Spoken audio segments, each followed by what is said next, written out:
बिस्मिल्लाहिर्रहमानिर्रहीम। अस्सलाम वालेकुम माय डियर स्टूडेंट्स। आज हम पढ़ेंगे वर्नियर कैलिपर के बारे में कि वर्नियर कैलिपर क्या है, वर्नियर कैलिपर का कंस्ट्रक्शंस क्या है और इसका लीस्ट काउंट हम कैसे मालूम करेंगे और ये हम किस पर्पस के लिए इस्तेमाल करेंगे। तो बच्चों, आज हम वीडियो बना रहे हैं वर्नियर कैलिपर पर। और वर्नियर कैलिपर पर ये इस तरह की वीडियो इसलिए बना रहे हैं ताकि आप आसानी से समझ सकें। इनसे बच्चों, वर्नियर कैलिपर कुछ इस तरह डिफाइन किया जाता है: device use to measure a fraction of smallest scale divisions by sliding another scale over it is called vernier calliper. Vernier calliper एक ऐसा डिवाइस है जिसके ज़रिए हम स्मॉलेस्ट स्केल का जो फ्रैक्शन है उसकी पैमाइश भी कर सकते हैं। जो इस पर जो स्मॉलेस्ट स्केल है 5 मिलीमीटर है, से कम पैमाइश भी हम इस वर्नियर कैलिपर से कर सकते हैं। कैसे कर सकते हैं? इसके ऊपर हमारे पास एक और स्केल है जिसको हम स्लाइडिंग स्केल कहते हैं। स्लाइडिंग स्केल के ज़रिए इस पर जो स्मॉलेस्ट स्केल है उससे कम पैमाइश हम कर सकते हैं। इन स्केल पर स्मॉलेस्ट स्केल क्या है हमारे पास? वो हमारे पास है मिलीमीटर। तो मिलीमीटर से कम पैमाइश हम इसके ज़रिए वर्नियर स्केल के ज़रिए हम कर सकते हैं। इनकी हमारी डेली लाइफ में यूजेस क्या है? अक्सर स्टूडेंट्स इस बारे में बहुत ज़्यादा कंफ्यूज हैं। इनकी जो यूजेस है डेली लाइफ में और हमारे पास क्या यूजेस है, हम किस पर्पज़ के लिए ये वर्नियर कैलिपर जो है इस्तेमाल करते हैं। तो आज यहाँ पर हम ये सारी कन्फ्यूजन दूर करेंगे। It is a device use to measure small length accurately up to 0.1 millimetre और 0.01 सेंटीमीटर। ये एक ऐसा डिवाइस है जिसके ज़रिए हम 0.1 मिलीमीटर सेंटीमीटर में 0.01 सेंटीमीटर तक पैमाइश कर सकते हैं। इसका लीस्ट काउंट है। अच्छा बच्चों, ये लीस्ट काउंट है, लेकिन हमारे पास इस वर्नियर कैलिपर का ये लीस्ट काउंट है। लेकिन अगर हम इसका देखें तो वर्नियर कैलिपर का लीस्ट काउंट 0.05 मिलीमीटर होगा। हम बाद में मालूम करने का तरीका बताएंगे आप लोगों को। It can be use to measure the thickness, यानी थिकनेस भी मालूम कर सकते हैं। डायमीटर और विड्थ ऑफ एन ऑब्जेक्ट, किसी ऑब्जेक्ट की डायमीटर को या विड्थ को, and the internal external diameters of a hollow cylinder. अच्छा बच्चों, ये बहुत ज़्यादा स्टूडेंट्स इसके बारे में कंफ्यूज हैं कि हम ये कहाँ पर यूज़ करते हैं। वर्नियर कैलिपर को हम साइंस के लैब में भी इस्तेमाल कर सकते हैं, ये डिफरेंट इक्विपमेंट्स की थिकनेस को मालूम करने के लिए, और कि ये जो है टू फिट इट प्रॉपरली, कि ये फिट हो प्रॉपरली इन रेगुलर और इरेगुलर शेप भी मालूम कर सकते हैं। डायमीटर भी हम कुछ इस तरह मालूम कर सकते हैं। यहाँ का डायमीटर देके, यहाँ का डायमीटर देके, तो ये इक्वल नहीं है, दोनों में डिफरेंस है। तो इसकुलर बॉडी वो बॉडी है थिकनेस में और डायमीटर में हमारे पास सेम ना हो। तो रेगुलरिटी और इरेगुलरिटी भी इस पर हम चेक करते हैं। इसकी मेडिकल यूज़ भी बहुत ज़्यादा है। एक डेंटिस्ट है, वो दांत के लिए कवर बनाता है या जो है ये मसनूई दांत बनाता है, तो उस दांत की पैमाइश को भी जो है ये वर्नियर कैलिपर से कर सकते हैं। अगर आप जो है सर्जिकल इंस्ट्रूमेंट को देखें तो सर्जिकल इंस्ट्रूमेंट ये इनकी बहुत ज़्यादा प्रिसाइज मेजरमेंट की ज़रूरत होती है, तो इनकी प्रिसाइज पैमाइश हम इसी वर्नियर कैलिपर से करते हैं। अच्छा बच्चों, इंडस्ट्रियल यूज़ भी हैं इसकी। इंडस्ट्रियल यूज़ में हम अगर आप शीट्स देखें तो शीट की थिकनेस, आप वायर को देखें तो वायर की थिकनेस, अगर आप लोगों ने देखा हो, ये हम अक्सर कहते हैं कि ये 729 तार है या 744 है या 736 है। तो बच्चों, आपको पता है कि 729 क्या शो करता है? ये 729 हमें ये हमारे पास नंबर को शो करता है कि इतने नंबर्स होंगे, तार के इतने नंबर्स होंगे। और ये 29 जो है ये इसका साइज शो करता है, इसका डायमीटर शो करता है। और असल में ये 0.029 इंचेस का डायमीटर होता है इस तार का। अगर आप इसको मिलीमीटर में ले ले तो मिलीमीटर में ये बनता है 0.7366 मिलीमीटर बनता है। इसी तरह हम size of bolt and nut, अगर आप साइज जो बोल्ट देके नट को देके तो नट और बोल्ट की साइज भी हम जो है इससे चेक करते हैं, इससे नापते हैं। टेम्परेचर की वजह से इंडस्ट्रीज में कुछ एक्सपेंशन हुआ है या टेम्परेचर की डिक्रीज की वजह से कुछ कंट्रैक्ट हुआ है, तो ये कंट्रैक्शन और ये एक्सपेंशन बहुत स्मॉल अमाउंट में होता है। तो इतने स्मॉल अमाउंट में कंट्रैक्शन को, एक्सपेंशन को मालूम करना आम स्केल से नहीं मालूम कर सकते, एक्यूरेट पैमाइश नहीं देगा। इसी वजह से हम जो है ये वर्नियर कैलिपर इस्तेमाल करते हैं। स्पेस इंडस्ट्रीज में देखें तो ये भी आपको पता होगा कि वो जो एयरक्राफ्ट बनते हैं, एरोप्लेन्स बनते हैं या रॉकेट बनते हैं, तो ये बहुत ही प्रिसाइज जो है ये मटेरियल से बनते हैं, मतलब कि आला क्वालिटी की मटेरियल से बनते हैं। तो इनकी क्वालिटी को, इनकी थिकनेस को हम जो है वर्नियर कैलिपर से चेक करते हैं, या इसमें जो और मुख्तलिफ पार्ट्स इस्तेमाल होते हैं तो इन मुख्तलिफ पार्ट की पैमाइश भी हम वर्नियर कैलिपर से करते हैं। अब हम इसकी कंस्ट्रक्शन की तरफ आते हैं। तो बच्चों इसका कंस्ट्रक्शन कुछ इस तरह है। हमारे पास एक वर्नियर कैलिपर है, इसको हम आउटसाइड जास कहते हैं या लोअर जास कहते हैं, और ये जो ऊपर हैं इसको हम इनसाइड जास कहते हैं और अपर जास भी कहते हैं इसको। अच्छा अब बच्चों, अब वर्नियर कैलिपर की इस पार्ट को देखें, ये वाला पार्ट जो आपको दिखाई देता है तो इसको हम डेप्थ प्रोब कहते हैं या स्टेम कहते हैं। अच्छा ये वाला पार्ट ज़रा चेक करें, ये वाला, या दिस वन, तो इसको हम रिटेनर कहते हैं। ये पेन से जो मैं पॉइंट कर रहा हूँ तो ये हमारे पास इसका रिटेनर है। ये देखो बच्चों, ये जो आपको दिखाई देता है तो दिस इज़ लॉक स्क्रू, तो ये डिवाइस को लॉक करता है। अगर हम इसको टाइट करें तो ये कभी हरकत नहीं करेगा, तो इट मीन कि ये लॉक हुआ है, तो ये लॉकिंग स्क्रू है।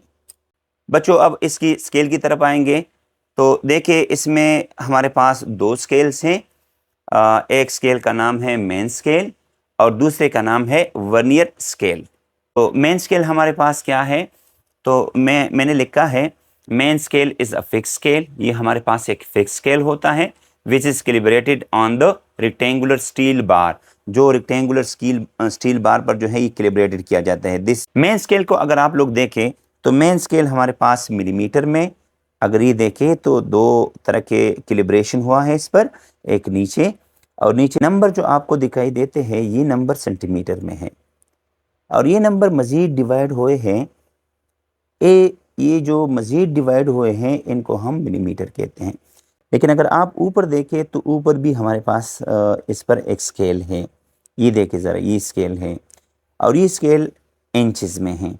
अगर आपने इंचज़ में पैमाइश करना हो तो आप ये ऊपर वाला स्केल, मेन स्केल पर भी ऊपर वाला स्केल इस्तेमाल करेंगे, और वर्नियर स्केल पर जो बना है वो स्केल आप उधर भी इस्तेमाल करेंगे। Main scale is divided in a millimetre and centimetre on one side, एक साइड पर मिलीमीटर सेंटीमीटर में है, and inches on the other side, और इंचेस दूसरे साइड पर हैं। Smallest division on main scale is 1 millimetre.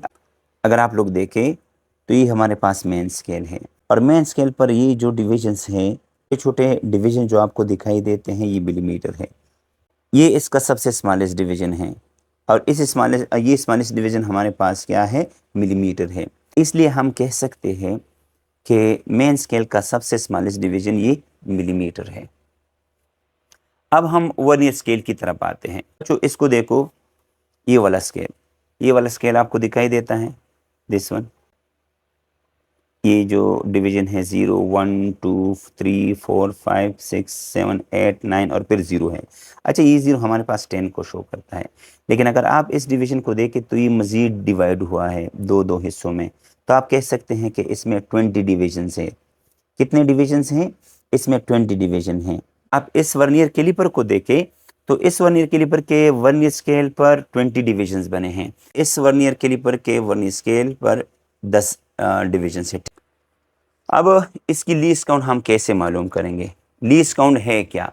Least count minimum length है, minimum length which can be measured accurately with the help of vernier calliper is called least count of the vernier calliper. यानी minimum length जो इस vernier caliper से हम नापते हैं तो इसी को हम इसका लीस्ट काउंट कहते हैं। वर्नियर कैलिपर के लीस्ट काउंट को हम वर्नियर कांस्टेंट कहते हैं।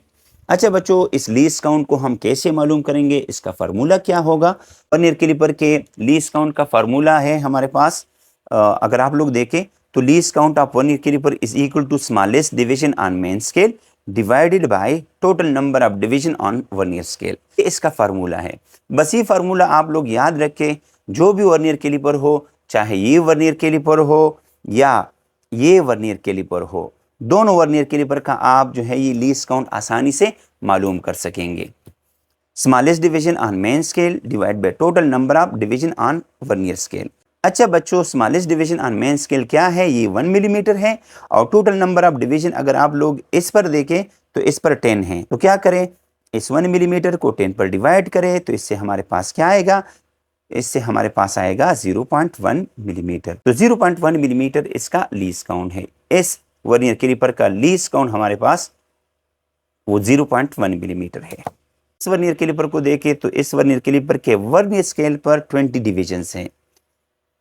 इसका लीस्ट काउंट हम कैसे मालूम करेंगे? तो इसका लीस्ट काउंट फार्मूला वही है कि smallest division on main scale divide by total number of division on vernier scale. Smallest scale क्या है? ये 1 मिलीमीटर है और टोटल नंबर ऑफ डिवीजन कितने हैं इस पर हमारे पास 20 हैं। तो 1 को आप 20 पर डिवाइड करें तो इससे हमारे पास आता है 0.05 millimetre. So 0.05 millimeter is the least count of this vernier caliper। बच्चों इसका लीस्ट काउंट हमारे पास 0.1 मिलीमीटर आया और इसका लीस्ट काउंट हमारे पास 0.05 मिलीमीटर आया। अब इन दोनों में से लीस्ट काउंट किसका कम है? तो लीस्ट काउंट इस डिवाइस का कम है, इसलिए इसकी पैमाइश में ज़्यादा प्रिसिशंस होगा as compare to this one. बच्चों अब ज़ीरो एरर का मतलब क्या है? तो ज़ीरो एरर का मतलब ये है, ज़ीरो एरर हम किसी इंस्ट्रूमेंट का लेंगे और ज़ीरो एरर हमें ये शो करेगा कि इस इंस्ट्रूमेंट में कितनी गलती है, कितना एरर है, और इस एरर की वजह से ये एक्चुअल पैमाइश में कितनी कमी कर सकता है या कितना ज़्यादा पैमाइश दे सकता है। तो उसी एरर को हम ज़ीरो एरर कहेंगे और ज़ीरो एरर एक इंस्ट्रूमेंटल एरर है। तो किसी भी डिवाइस से पैमाइश से पहले हमें ज़ीरो एरर मालूम करना होगा कि इस डिवाइस में हमारे पास ज़ीरो एरर है या नहीं है। अगर हम इन दोनों जांच को क्लोज करते हैं, टच करते हैं और ये zero vernier scale zero main scale zero के सामने ना आए तो इस डिवाइस में ज़ीरो एरर होगा। अब ज़ीरो एरर को अगर आप लोग देखें, if main scale zero and vernier scale zero lines do not coincide each other. Coincide मतलब है एक दूसरे के आमने सामने आना। अगर एक दूसरे के सामने ना आए मेन स्केल ज़ीरो और vernier scale zero, then vernier calliper है ज़ीरो एरर। अगर आप इस डिवाइस में चेक करें तो इस डिवाइस में वर्नियर स्केल ज़ीरो, इस डिवाइस में ये वर्नियर स्केल ज़ीरो और मेन स्केल ज़ीरो बिल्कुल आमने सामने हैं, तो हम कहते हैं कि इसमें ज़ीरो एरर नहीं है। इसमें ना पॉजिटिव ज़ीरो एरर है ना नेगेटिव ज़ीरो एरर है। Zero error is of two types.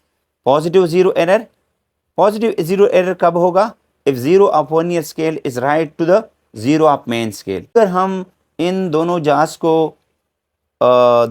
को मिलाए, ये vernier scale zero main scale zero से राइट साइड पर हो, यानी इस साइड पर हो, इस साइड पर हो ये ज़ीरो, तो हम ऐसे एरर को पॉजिटिव ज़ीरो एरर कहेंगे। इन case of positive zero error the instrument gives the measured value greater than the actual value.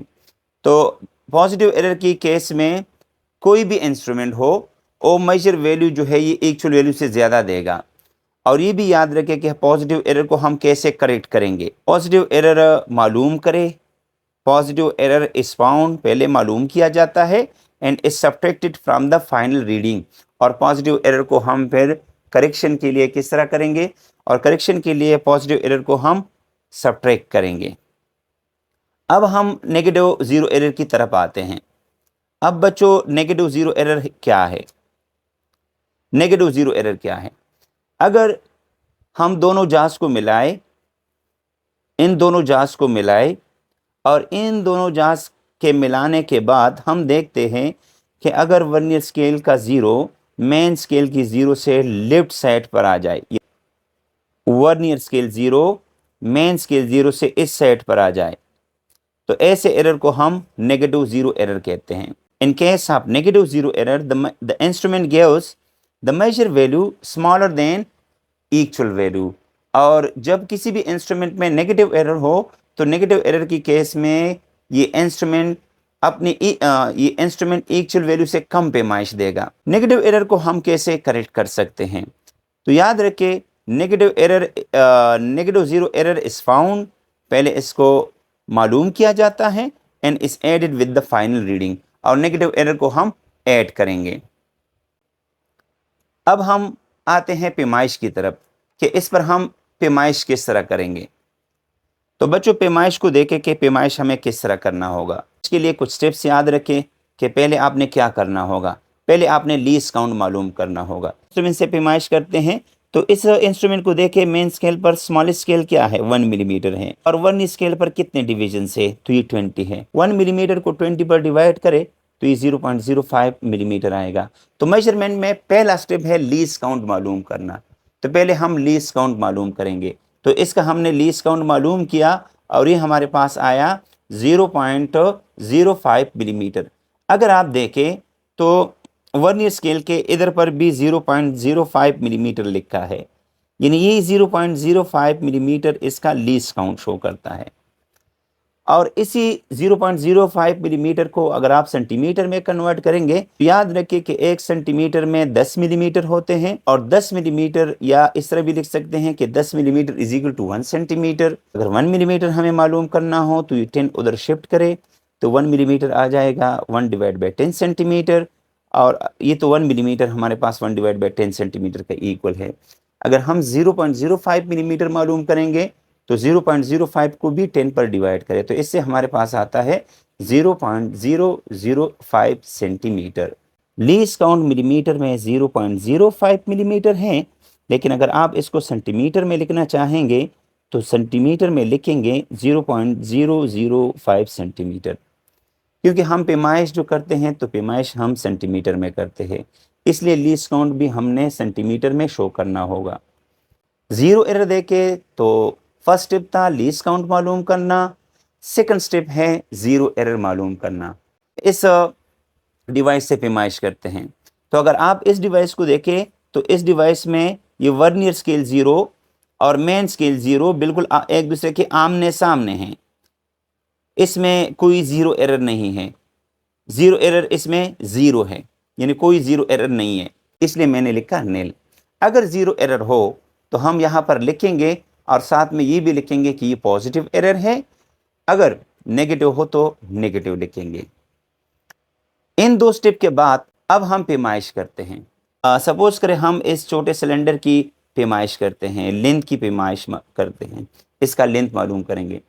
तो इसका लेंथ मालूम करने के लिए हम वर्नियर कैलिपर के लोअर जाज में इसको फिक्स करेंगे, और स्क्रू इसको हम कहते हैं, जो मैं घुमाता हूँ लॉकिंग स्क्रू से इसको फिक्स करें, टाइट करें। अब क्या करें, अब इस वर्नियर स्केल के 0 को देखें, ये वर्नियर स्केल 0 है, तो ये वर्नियर स्केल 0 देखें कि ये मेन स्केल कितने आगे गया है।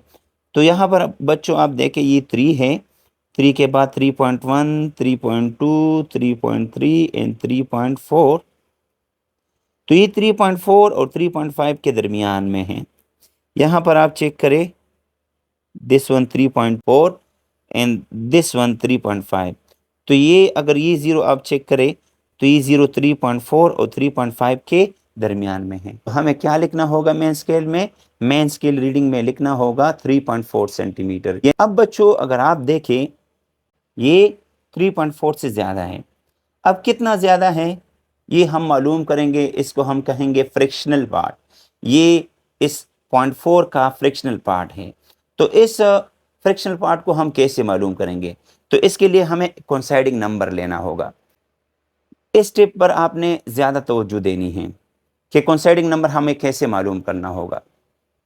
तो कोइंसाइडिंग नंबर के लिए आपने क्या करना है, इस वर्नियर कैलिपर के वर्नियर स्केल के डिविजन्स को देखना है। वर्नियर स्केल का कौन सा डिवीजन मेन स्केल के एक डिवीजन के सामने हो। तो मैंने चेक किया है कि यहाँ पर 4 डिवीजन सामने हैं, और अगर आप 4 को देखें तो 0 से आप काउंट करें 4 तक तो ये 8 डिविजन्स बनते हैं। हर डिवीजन 2 डिवीजन में मज़ीद डिवाइड है। तो 4 तक देखें तो 4 तक ये 8 डिवीजन बनते हैं।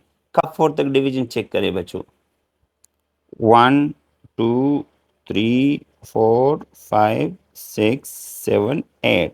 8th नंबर हमारे पास कोइंसाइडिंग नंबर है, तो हम यहाँ पर लिखेंगे कोइंसाइडिंग नंबर 8। फ्रिक्शन को मालूम करना है, तो फ्रिक्शन को हम कैसे मालूम करेंगे बच्चों, याद रखो कि इस कोइंसाइडिंग नंबर के साथ इस लीस्ट काउंट को मल्टीप्लाई करें यानी n मल्टीप्लाई लीस्ट काउंट, तो इससे हमारे पास ये फ्रैक्शन आएगा। n हमारे पास 8 है और लीस्ट काउंट 0.005 सेंटीमीटर है। दोनों को मल्टीप्लाई करें तो इससे हमारे पास आता है 0.040 सेंटीमीटर आता है। ये फ्रैक्शनल पार्ट है। किसका फ्रैक्शनल पार्ट है? ये इस 4 का फ्रैक्शनल पार्ट है। तो हमने इस फ्रैक्शनल पार्ट को मालूम किया। अब इस फ्रैक्शनल पार्ट को हमने मालूम किया, ये है। तो मेजर लेंथ मालूम करेंगे। तो मेजर लेंथ कैसे मालूम करेंगे? इस वैल्यू को और इस वैल्यू को आप ऐड करें, यानी ये x वैल्यू और ये y वैल्यू आप ऐड करें, यानी L is equal to x plus y. तो x की वैल्यू 3.4 सेंटीमीटर है और y हमारे पास जो फ्रैक्शनल पार्ट है ये है 0.040 सेंटीमीटर। दोनों को प्लस करें तो दोनों से आता है 3.440 सेंटीमीटर। ये इस सिलेंडर का लेंथ है जो इसको हमने वर्नियर कैलिपर से नापा। इसी लेंथ को हम पैमाने से नापते, आम रूलर से नापते।